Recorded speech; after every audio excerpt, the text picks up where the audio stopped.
Welcome back to the channel. Today we are going to be discussing all things Arsenal, and we are going to start with the player that has been linked with them the most. It is none other than Victor Gyökeres. It seems like they've decided against going for Benjamin Sesko. Seems like Victor Gyökeres is the player who is closest to the club. He's prioritising the club, if you believe the media, and to the tune of 65 million euros, I believe that this represents good business. If you've watched Arsenal over the last couple of years, it's painfully obvious that they just haven't had that target man up top. They haven't got that clinical goal scorer that can get you 20, 25 league goals a season. And every single team that wants to win the Premier League title needs to have those guarantees, needs to have those assurances in front of goal. Arsenal simply don't have it. You're relying on Kai Havertz to fill in this role. You've had Gabriel Jesus in the past, but he hasn't been capable of doing it. And suddenly you go in for this guy.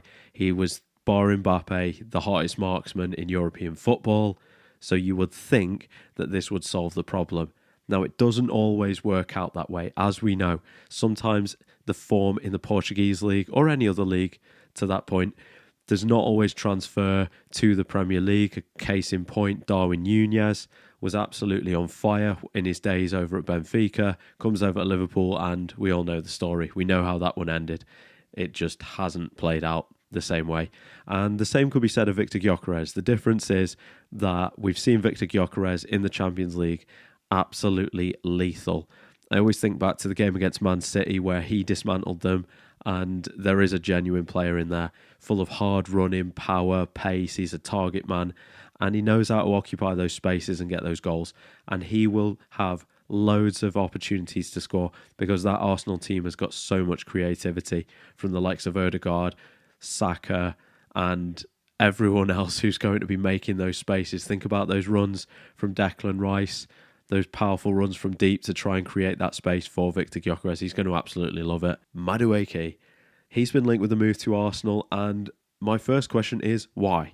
If you're Noni Madueke, why are you doing this? Because he's a player who spent the majority of his time at Chelsea playing from the right side, and the right side is arguably the position in the Arsenal team that is completely locked up.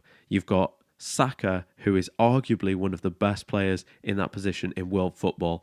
I think the only couple of players that come near him are the likes of Mohamed Salah, Lamine Yamal.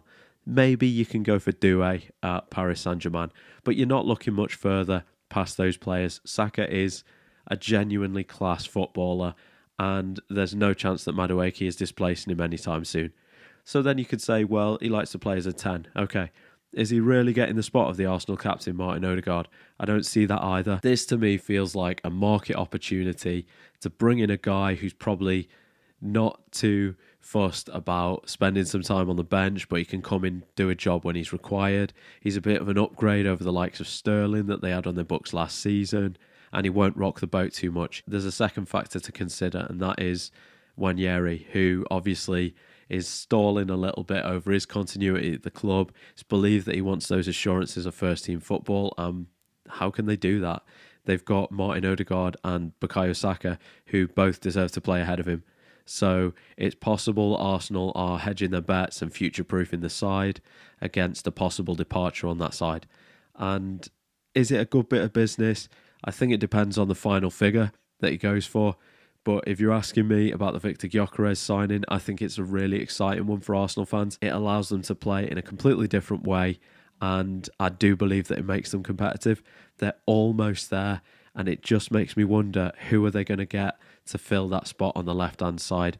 Is it a Rodrigo? Is it an Eze? There are a host of names that are being mentioned as likely candidates, but it does remain to be seen. In my eyes, that's the final piece of the puzzle, but if they can get Gyökeres over the line, they are sitting pretty. Let me know your thoughts, and if you did enjoy this video, please consider subscribing to the channel. Take care.